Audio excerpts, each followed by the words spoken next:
What will happen to the solar system after the sun becomes a white dwarf? Will the planets who survived the disaster become rouge planets or keep orbiting? And will any planet or moon become habitable? Will Earth become habitable after another long time? Or if any new planet forms near the sun, will that become habitable? Or if the solar system passes by a bigger star like the old sun, and that star takes some planets in its habitable zone, planets like Earth or Mars, if they survive, will they become habitable again? Great set of questions. You're basically asking what the long-term fate of the solar system looks like after the sun dies. Let's walk through it step by step. 1. What happens when the sun becomes a white dwarf? In about 5 billion years, the sun will expand into a red giant, then shed its outer layers and leave behind a hot, dense core called a white dwarf.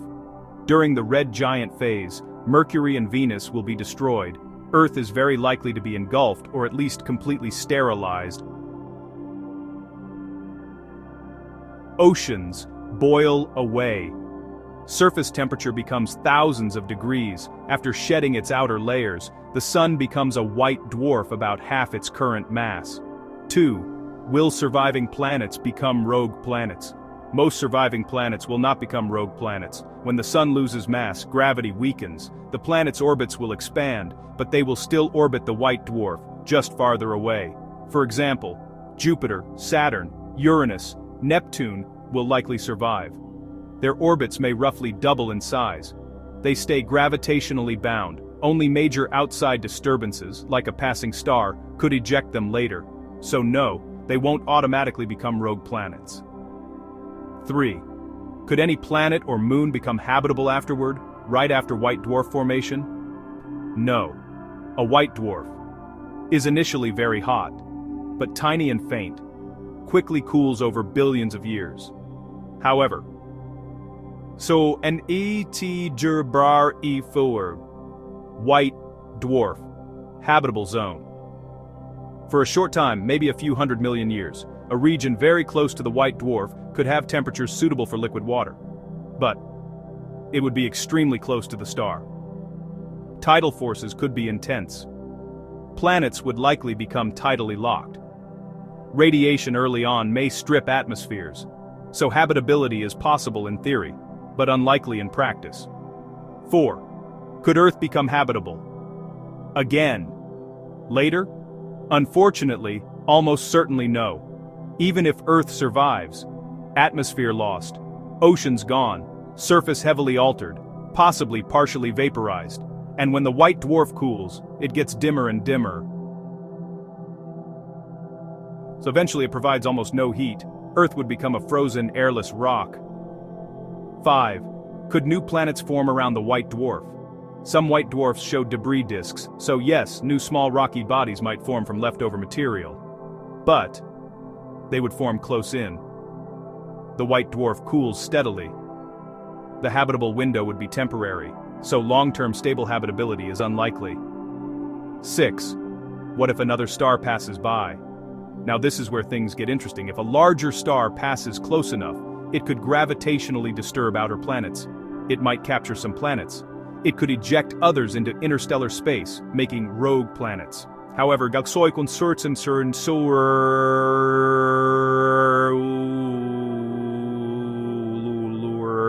stellar encounters are very rare. Capture into a stable, habitable orbit is even rarer.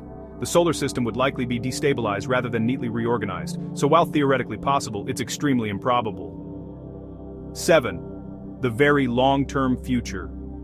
Over trillions of years. White dwarf cools into a black dwarf. Theoretical, none exist yet. Planetary orbits slowly destabilize from passing stars. Eventually many planets may become rogue, but that's on timescales far beyond current human comprehension. Summary question. Likely answer.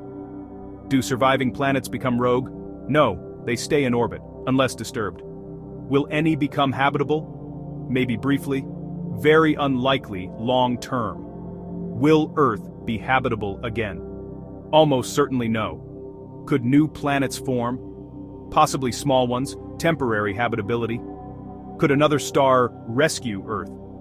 Theoretically, yes. Practically almost impossible. If you'd like, I can also explain what humans could theoretically do to move Earth outward, or how civilizations might survive around a white dwarf, or what happens to Jupiter and its moons. Which direction do you want to explore? Okay, if a star takes Earth and other rocky planets in its habitable orbits, what will happen? Excellent. Now we're talking about stellar capture, one of the rarest but most fascinating gravitational events possible. Let's assume a passing star somehow captures Earth, and maybe Mars or other rocky planets, into stable orbits within its habitable zone. Here's what would realistically happen. 1. First, how likely is capture for Earth to be pulled away from the Sun, not ejected into interstellar space, not thrown into the star, and placed into a stable habitable orbit, requires an extremely precise gravitational interaction. In reality, most close encounters eject planets into deep space. Stable capture is very rare. The solar system would probably be heavily destabilized, but let's assume the miracle happens. 2. What condition would Earth be in by the time the Sun becomes a white dwarf? Oceans long gone, atmosphere stripped, crust chemically altered, possibly partially melted during red giant phase, so Earth would likely be dry, airless, frozen, geologically damaged. It would not be old Earth waiting to wake up. It would be more like Mars, or worse. 3. If the new star is like our Sun. If captured by a Sun-like star and placed in its habitable zone, Step 1. Heating the surface would warm. Ice trapped underground could melt. Volcanic activity might restart due to tidal forces. Step 2. Atmosphere. This is the big question. Earth's original atmosphere would be gone. Possible sources of a new atmosphere: volcanic outgassing, comet impacts, asteroid delivery of water, chemical reactions in crust. If enough volatiles remain inside Earth, it might rebuild a thin atmosphere. But this could take hundreds of millions of years. 4. Could oceans return? Only if some water survived underground. Or new water. We would never know. Like and subscribe, please.